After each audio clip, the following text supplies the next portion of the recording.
नमस्कार दर्शकों, जय श्री कृष्णा। स्वागत है आपका हमारे चैनल वी आर एस्ट्रोलॉजी में।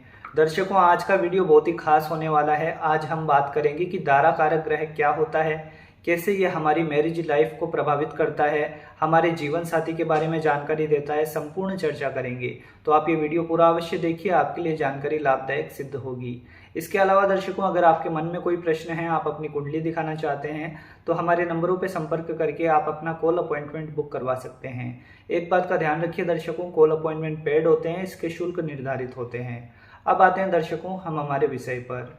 देखिए दर्शकों, दारा कारक ग्रह जेमिनी एस्ट्रोलॉजी का कॉन्सेप्ट है। इसको आपको समझना होगा कि देखिए आपकी कुंडली में जो भी ग्रह सबसे कम डिग्री लिए हुए हैं, इसमें देखिए गणना होगी सूर्य से लेकर शनि तक की। इसमें राहु केतु का इन्वॉल्वमेंट नहीं होता, यानी आपकी कुंडली में सूर्य से लेकर शनि के बीच में जो भी ग्रह सबसे कम डिग्री लिए हुए हैं, मान लीजिए शुक्र आपकी कुंडली में 0 डिग्री का है या फिर 1 डिग्री का, 2 डिग्री का है, तो ये आपकी कुंडली में दारा कारक ग्रह बनेगा। अब देखिए दर्शकों, जो भी सबसे कम डिग्री लिए हुए ग्रह बनता है वो आपकी कुंडली में दारा कारक ग्रह बनेगा, और ये आपकी मैरिज लाइफ को बहुत ज्यादा प्रभावित करेगा। क्योंकि दारा कारक ग्रह क्या बताता है, ये बताता है हमारे मन की आंतरिक इच्छा को, आपके जीवन साथी के बारे में आपकी कैसी इच्छा है, कैसा पार्टनर आप चाहते हैं, ये दारा कारक ग्रह बताता है। देखिए दर्शकों, सप्तमेश और दारा कारक ग्रह में थोड़ा सा डिफरेंस होता है। सेवंथ लॉर्ड हमें बताता है कि हमारे पार्टनर दिखने में कैसे होंगे, एक तरह से प्रोमिस बताता है, आपकी मैरिज लाइफ को दर्शाता है कि आपकी मैरिज होगी या फिर नहीं, प्रोमिस ऑफ मैरिज को दर्शाता है, या फिर आपकी मैरिज किस दिशा में होगी, आपके पार्टनर दिखने में कैसे होंगे, ये बताता है सप्तमेश, सेवंथ लॉर्ड। और आपके मन में आपके जीवन साथी को लेकर कैसी इच्छाएं हैं, आपकी आत्मा, आपकी सोल कैसा पार्टनर चाहती है, ये दिखाता है हमें दारा कारक ग्रह। इसलिए दारा कारक ग्रह बहुत ज़्यादा इंपॉर्टेंट हो जाता है मैरिज लाइफ को लेकर। दारा कारक ग्रह की गणना करना बहुत अनिवार्य हो जाता है, अन्यथा मैरिज लाइफ की एक परफेक्ट प्रिडिक्शन करना बहुत मुश्किल होता है। सप्तमेश और दारा कारक ग्रह दोनों का इन्वॉल्वमेंट होता है मैरिज लाइफ को लेकर।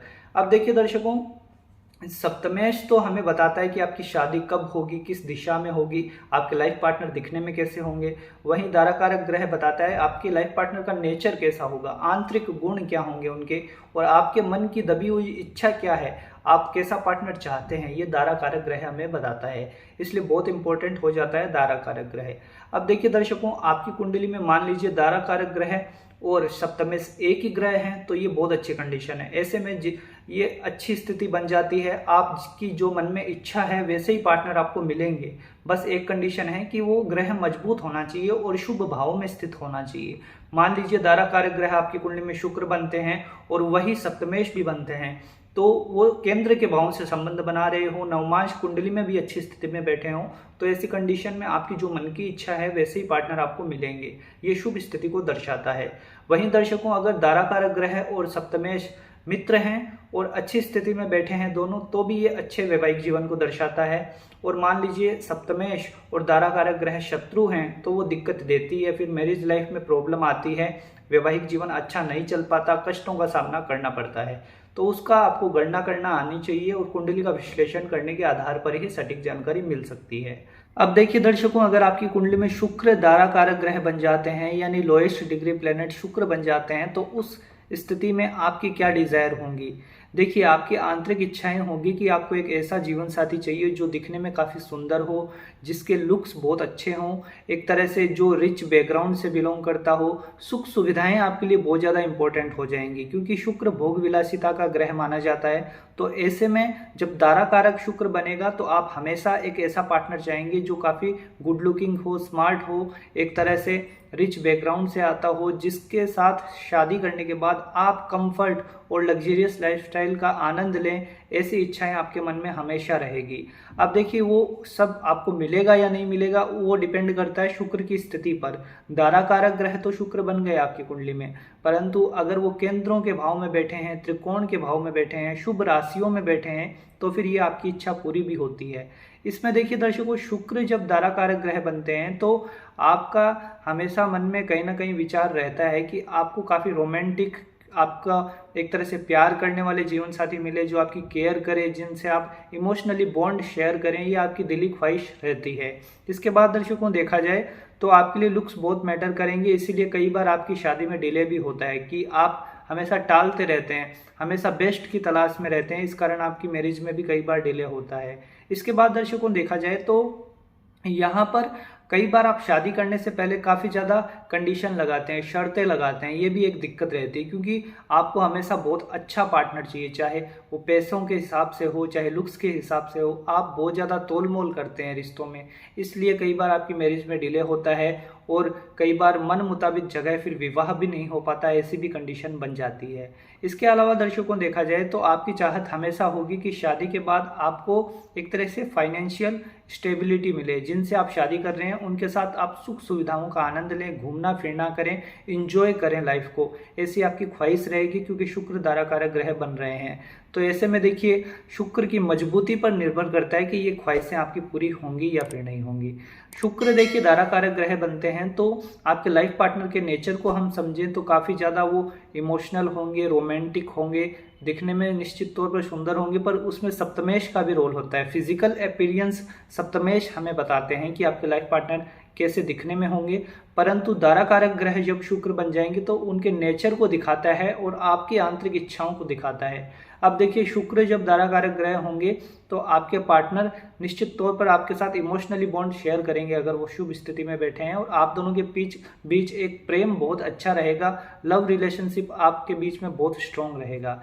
इसके साथ ही दर्शकों देखा जाए तो कई बार देखिए शादी के लिए आप टर्म एंड कंडीशन बहुत अप्लाई करते हैं, इससे आपको बचना चाहिए। एक तरह से निश्चित तौर पर लुक्स कुछ लोगों के लिए मैटर करते हैं, परंतु इंसान मन से सुंदर होना बहुत ज़रूरी है। अगर आप किसी इंसान के व्यवहार से प्रेम करते हैं, उनके गुणों से प्रेम करते हैं, तो ये बहुत अच्छी स्थिति बन जाती है सुखी वैवाहिक जीवन के लिए। इसके बाद दर्शकों देखा जाए तो यहाँ पर एक चीज़ ये भी है कि अगर शुक्र शुभ स्थिति में बैठे हैं तो आपके पार्टनर बहुत अच्छे भी होंगे, दिखने में तो सुंदर होंगे, पर साथ ही मन के बहुत अच्छे होंगे, रोमांटिक होंगे, एक तरह से आपकी केयर करने वाले होंगे, डिवोटेड होंगे, आपके साथ फुल कनेक्टेड महसूस करेंगे। बहुत अच्छे लाइफ पार्टनर मिलने की ओर संकेत देता है शुक्र दाराकारक ग्रह है। इसके बाद दर्शकों को देखा जाए तो यहाँ पर फिजिकल ब्यूटी को आप देखते हैं वो अच्छी बात है, पर इंसान मैच्योर हो, उनसे जुड़कर आपका वैवाहिक जीवन अच्छा हो, इस ओर भी आपको ध्यान देने की जरूरत है। तो निश्चित तौर पर शुक्र दाराकारक ग्रह बनकर अगर आपकी कुंडली में मान लीजिए केंद्रों के भाव में बैठे हैं, त्रिकोण में बैठे हैं या नवमांश कुंडली के केंद्रों के भाव में बैठे हैं, तो ये सुखी वैवाहिक जीवन को दिखाता है। वहीं अगर शुक्र दाराकारक ग्रह बनते हैं और वो 6, 8, 12 भाव में बैठ गए या तो नीच राशि में बैठ गए, शत्रु ग्रहों के प्रभाव में बैठ गए, तो ये दिक्कत देता है। फिर वैवाहिक जीवन में आपकी जो इच्छाएं हैं, जो ये आंतरिक डिजायर्स हैं, ये पूरी नहीं हो पाती। कई बार फिर आपको पार्टनर दिखने में तो सुंदर मिल भी जाएंगे, परंतु उनके साथ बॉन्ड आप शेयर नहीं कर पाएंगे, उनके साथ वैवाहिक जीवन में तनाव जरूर रहेगा, क्योंकि शुक्र पीड़ित हो जाएंगे 6, 8, 12 भाव में। और अगर नवमांश कुंडली में भी ये दिक्कतों में बैठे हैं तो फिर और परेशानी रहेगी। तो शुक्र का मजबूती के साथ बैठना बहुत अनिवार्य है सुखी वैवाहिक जीवन के लिए। दाराकारक वो बनते हैं तो ये आपकी आंतरिक इच्छाएं निश्चित तौर पर होंगी कि आपको सुंदर, एक तरह से धनवान और एक डिवोटेड पर्सनैलिटी वाले लाइफ पार्टनर मिले, ये आपकी इच्छाएं हमेशा रहेगी। अब वो मिलते हैं या नहीं मिलते वो आपकी कुंडली पर निर्भर करेगा, क्योंकि शुक्र की स्थिति पर निर्भर करेगा, साथ में सप्तमेश यानी 7th लॉर्ड की स्थिति पर भी निर्भर करेगा। तो दर्शकों आप अपनी कुंडली का विश्लेषण जरूर करवाइए, और अगर आप अपना एक तरह से ज्योतिष का नॉलेज रखते हैं तो आप भी अपनी कुंडली का स्वयं अध्ययन करिए कि इसमें कैसी स्थिति बनी हुई है। आपके मन में कोई प्रश्न है तो आप हमारे कमेंट बॉक्स में पूछ सकते हैं, और हमसे जुड़कर कंसल्टेंसी लेना चाहते हैं तो हमारे नंबरों पर संपर्क करके आप अपना कॉल अपॉइंटमेंट बुक करवा सकते हैं। अगर ये वीडियो पसंद आया हो तो इस पर लाइक करिए, अपने दोस्तों में शेयर करिए, और हमारे चैनल पर पहली बार जुड़े हैं तो चैनल को सब्सक्राइब करना ना भूलिए, बेल आइकन को प्रेस करिए जिससे हमारे नए वीडियोस आप देख पाएँ। आज के लिए इतना है दर्शकों, मिलते हैं अगले वीडियो में। जय श्री कृष्ण।